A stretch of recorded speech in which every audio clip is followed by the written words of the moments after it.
In 1915, in the frozen mountains of Korea, lives an old hunter named Man Duck. Together with his family, the man tries to survive the winter, but he hasn't been able to hunt for days, and food is running out. One morning, the hunter decides to go out once more and his wife prepares lunch for the trip, but he refuses it and leaves the food for her and their son. Man Duck then sets off for the forest, which seems desolate, so he fires a shot into the air with his gun in an attempt to attract some prey. Suddenly, he hears the sound of a roar and hides behind a tree, where he reloads his gun.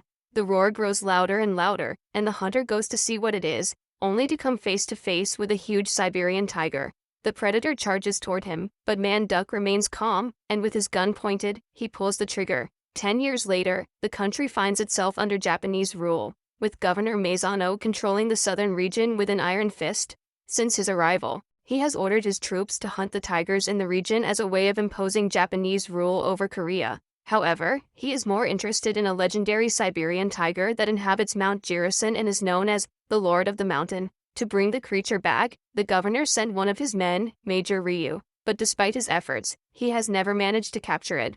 Maizano begins to suspect his intentions, as Ryu is a Korean citizen, and he may be delaying the hunt to spare the tiger and the region's residents.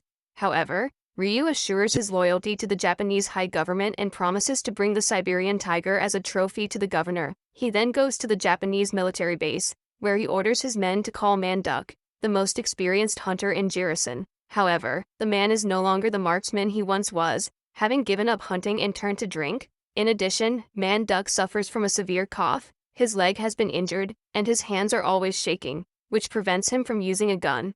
Even so, the major orders him to find the Lord of the Mountain, otherwise he will be arrested, along with other Koreans accused of treason. The old man, however, continues to refuse, and the major lets him go to reconsider his decision, with Man Duck returning home, alongside his son Suk-yi, now a teenager. Meanwhile, a group of hunters, led by Gu Jiang, walks through the forest and finds the body of one of their companions.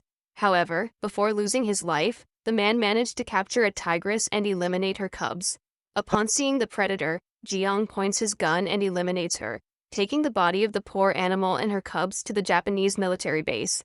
What he didn't count on was that this was the Mountain Lord's family, and upon seeing the tigress and her cubs being taken away, the tiger lets out a roar of fury that echoes throughout the mountain. Minutes later, the group leaves the animals' bodies at the military base in exchange for food for the village. However, Major Ryu says that the governor wants the Mountain Lord's body and will not leave the region until he is captured.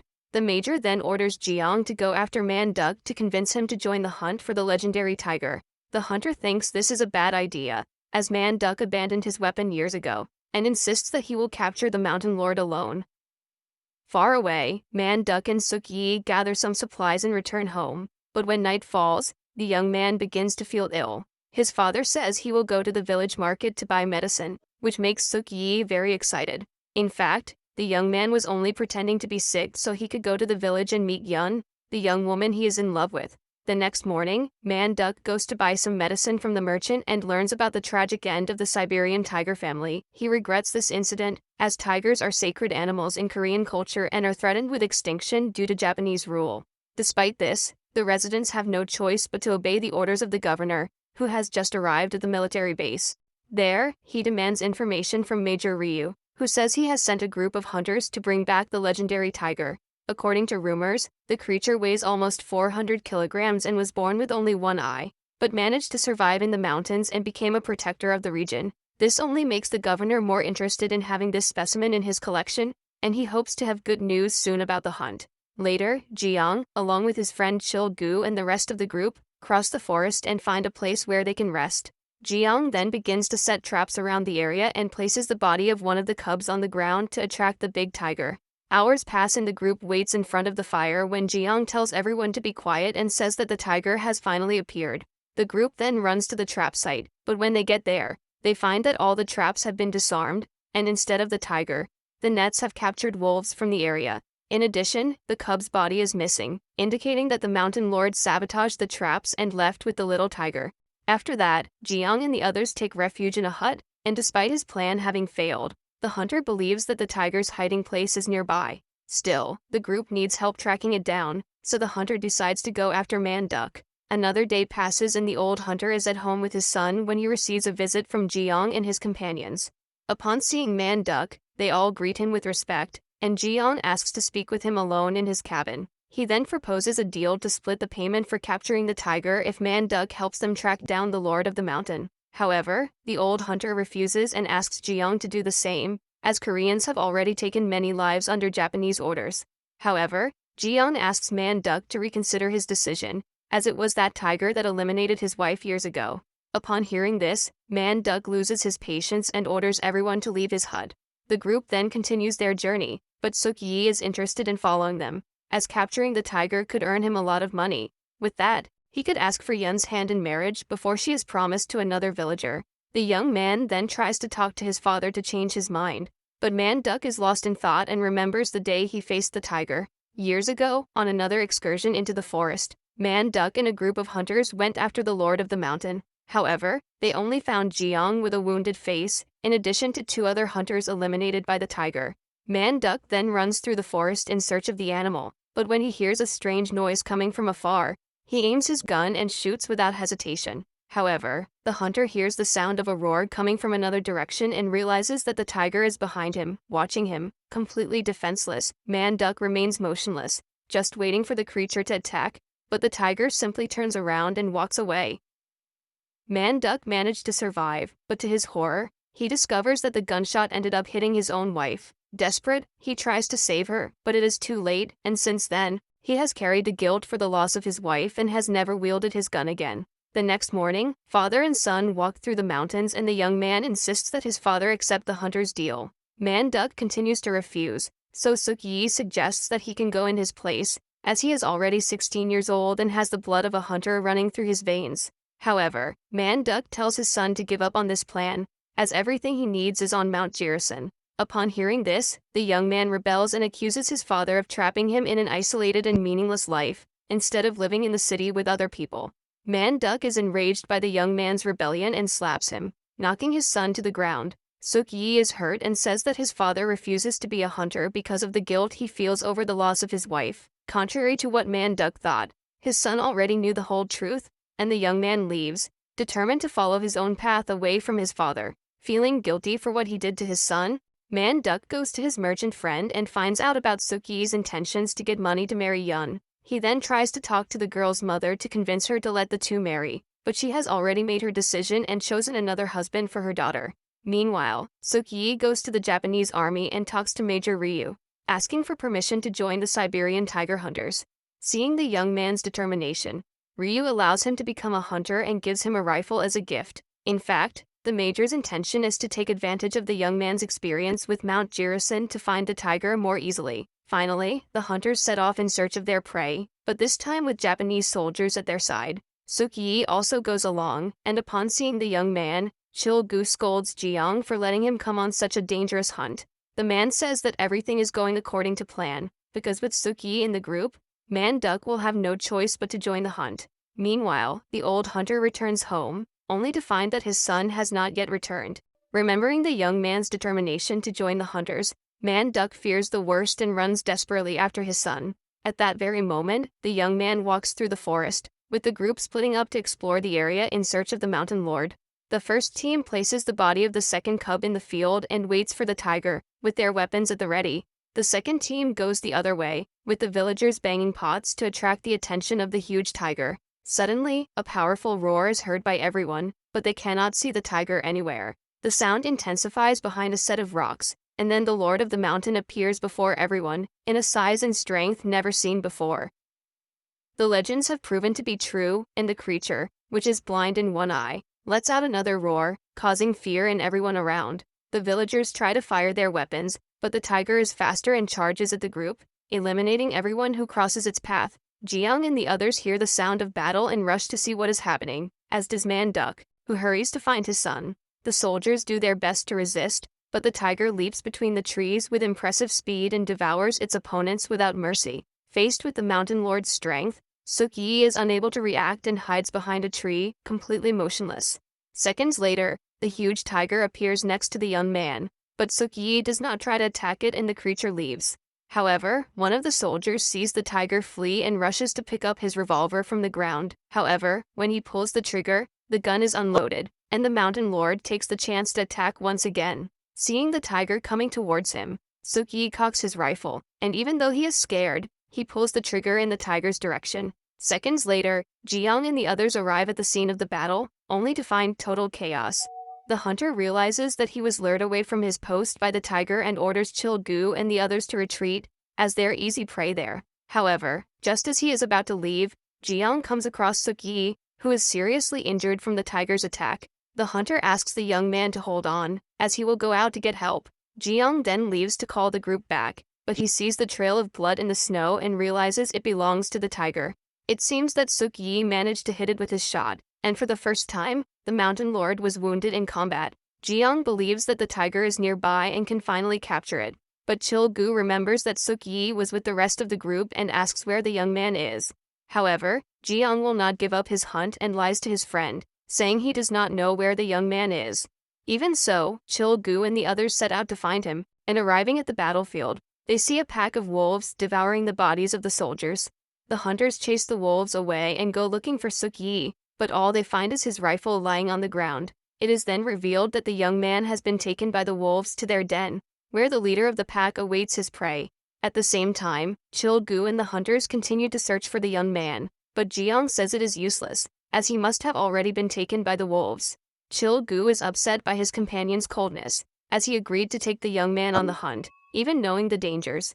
Ji-young argues that Suk-yi wanted to come of his own free will, which only makes Chil-gu angrier, and he attacks the madman. However, he is soon stopped by Man-duck, who demands to know where his son is. Unfortunately, the wolves gather and begin to attack the young man, who is saddened by the end and remembers the good times with his father. However, soon after, the mountain lord appears, and upon seeing the leader of the pack, he attacks the wolf and eliminates him without difficulty. He then scares away the rest of the pack and goes to the young man. But Suk-yi cannot resist his injuries and ends up losing his life. Even though he was wounded by the young man, the huge tiger lies down beside him and licks his face, just as he did with the bodies of his cubs. Another day passes and the survivors take the wounded back to the military base. There, Ji-young goes to speak personally with the governor and asks for his help to continue the hunt for the tiger, which is now seriously injured. However, the hunter says that ordinary soldiers will not be enough to defeat it, and asks him to send an artillery troop to the mountain. Major Ryu is against the idea, but the governor decides to comply with the request, as he wants the tiger's skin in his collection anyway. Far away, Man-duck returns to his hut, fearing that the worst has happened to his son. In the midst of his sadness, he is surprised to see the mountain lord carrying Suk-yi's lifeless body. At that moment, the hunter recalls his first encounter with a tiger 10 years ago, and how he eliminated it with a single shot. In fact, that was the mother of 2 cubs, including a one-eyed tiger, who would become the lord of Jirisan Mountain. After Man-duck eliminates her, Ji-young appears and advises him to eliminate the cubs so they can trade them for more food. However, Man-duck stops him, saying there have already been too many losses, and when Ji-young insists, the hunter pushes him to the ground and tells him to leave the cubs alone. Finally, Man-duck takes the 2 cubs to a cave and leaves them some food so they have a chance to survive in the mountains.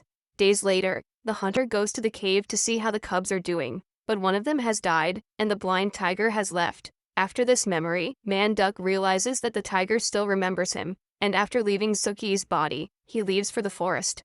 The hunter cries over his son's body, as does the lord of the mountain, who continues to guard the cubs' bodies and caresses them inside his cave. In addition to this tragedy, more problems arise when the governor sends his artillery to the mountain, where they fill the area with explosives. After finishing the job, the governor gives the command and the bombs are detonated, knocking down trees throughout the region. In the distance, the tiger feels the tremors from the explosions and hears the sound of gunfire. With soldiers eliminating the animals that cross the area, the tiger then leaves his hiding place, and upon seeing all the destruction around the mountain, he lets out a roar of fury and sets out to confront the invaders. Back in the forest, the group hears the sound in the distance, and Ji-young knows that the tiger will come soon. He then calls Chil-gu and the hunters to go to a safe position, leaving the Japanese soldiers to serve as bait for the lord of the mountain. The search continues until one of the soldiers sees an animal lying on the ground and goes to check it out, but soon realizes that it is a wolf eliminated in the explosion. He then decides to return to his group, but is attacked by surprise by the huge Siberian tiger. The rest of the soldiers hear his cries and set off to see what happened, but they cannot see their target in the fog of the forest. The tiger takes advantage of the environment and begins to attack the soldiers with stealthy blows, giving them no chance to resist. The shooters become increasingly nervous as the enemy remains invisible, while the desperate cries of the victims are heard throughout the forest. At one point, the body of one of the soldiers falls from the trees and everyone looks intently, waiting for the tiger to appear. As they feared, the mountain lord leaps at incredible speed and begins to devour the soldiers, who barely have time to draw their weapons.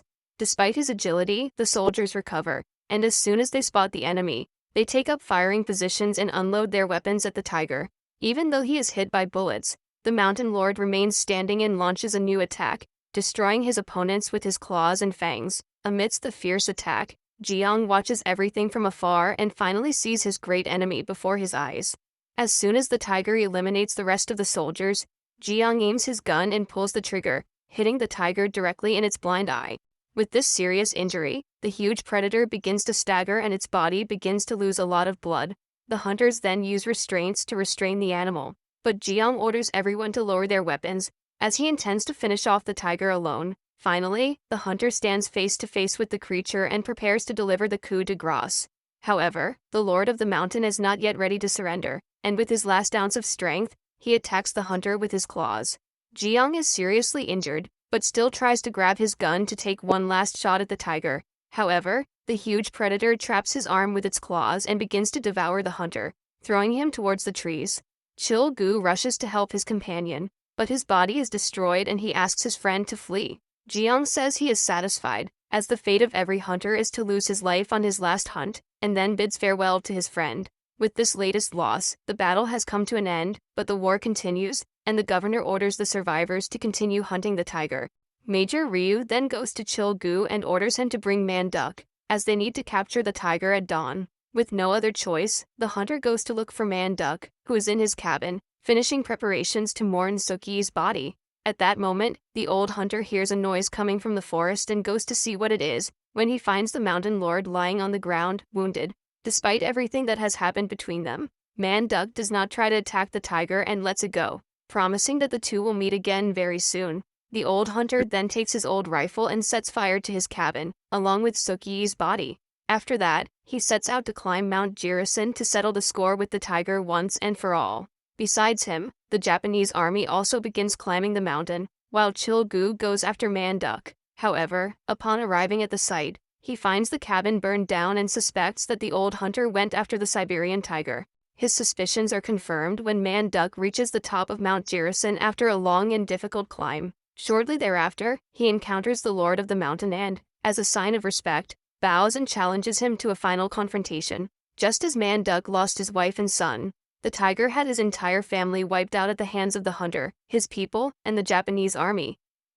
The time has come for the two to settle their differences, and the tiger moves toward Man Duck, who aims his rifle at the creature. At that moment, Chil Gu and the others are climbing the mountain when they hear a gunshot. He then rushes to the top, where he finds the wounded tiger next to Man Duck, who throws away his gun and picks up a dagger. Even wounded, the tiger leaps toward the hunter, and the two fall from the top of the mountain, disappearing in the midst of a heavy snowstorm. Chil Gu can't believe what he just saw, but finally the hunt for the tiger is over, and he returns to tell the rest of the group what happened. The next day, the hunters and soldiers gather before the governor to tell him what happened on the mountain. Following Major Ryu's instructions, Chil Gu says he saw Man Duck and the tiger fight on top of Mount Jirisan, but their bodies disappeared without a trace. The governor finds the story absurd and refuses to accept the shame of losing his prize after sacrificing so many soldiers and resources in vain. Even so, winter is getting worse, and he is forced to send his troops away, at least until spring arrives. The governor then leaves the region, which makes Major Ryu very happy, indicating that despite everything, he was still loyal to his Korean nation. Finally, somewhere on Mount Jirisan, the bodies of Man Duck and the Siberian tiger rest in peace, far from the reach of the Japanese army. Although their paths crossed through confrontation and war, the two shared happy moments together around the mountain. Now, they join their families in the afterlife, while their bodies are hidden and kept safe by the snow of Mount Jirisan.